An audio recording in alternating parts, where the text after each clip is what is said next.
partisan appointments into national security violates Section 15 of the Security and Intelligence Act, Act 526. Partisan appointments affect confidence in the security agencies. What do you make of this situation, and what should be done about it, Prof? Thank you, Samson. This is a very worrying situation because we are jeopardizing the security of the state, and we are redefining national security to mean regime security. That is how I'll simply put it.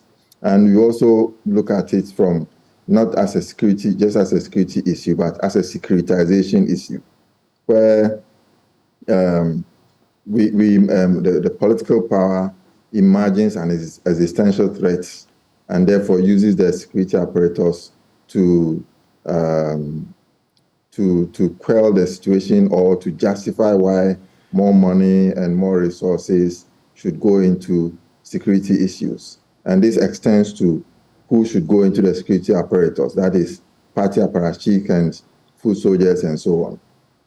So it is a worrying trend because national security is something that should be based on professionalism, should be based on people who have the competence and the qualification. Imagine the Ayawase Ogun situation where somebody has had 2 weeks of security training and he became part of the national security apparatus. And so it's interesting that NPP is saying we all do it, but we do it in secret. It is something that we need to all pay serious attention to, so that it's a question of national security, not regime security. And what Mahama said is condemnable, and what the NPP also said is condemnable. For example, I heard that the Delta Force and other elements in the NPP have been incorporated into... It was a promise that was made to them. And when there was a delay in fulfilling the promise of sort of integrating them, so to speak, for want of a better word, we saw what they did. When appointments were made that were made outside of their membership, they went, and brutalized, humiliated the individual involved in Kumasi. And we saw what happened even in a courtroom in Ghana. Yeah.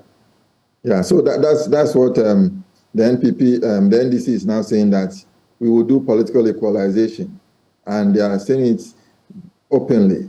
And so it tells you about what goes on behind the scenes, which is now coming out, whether it's confession time or something. But to me, I think former President Mahama knows what he's saying. He's appealing to the base of the party to tell them that you vote for me, this is what I'm going to do for you. And so clearly, it is not a good sign. And I think we also need to look at it from how governments in power cozy it up with the soldiers and other security agencies.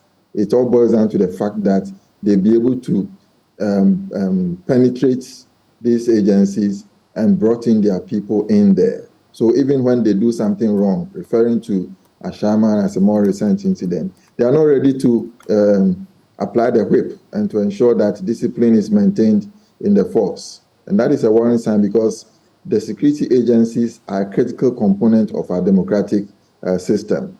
They are able to check the excesses that governments make, so that they will protect the security of the state as a whole and protect our democracy.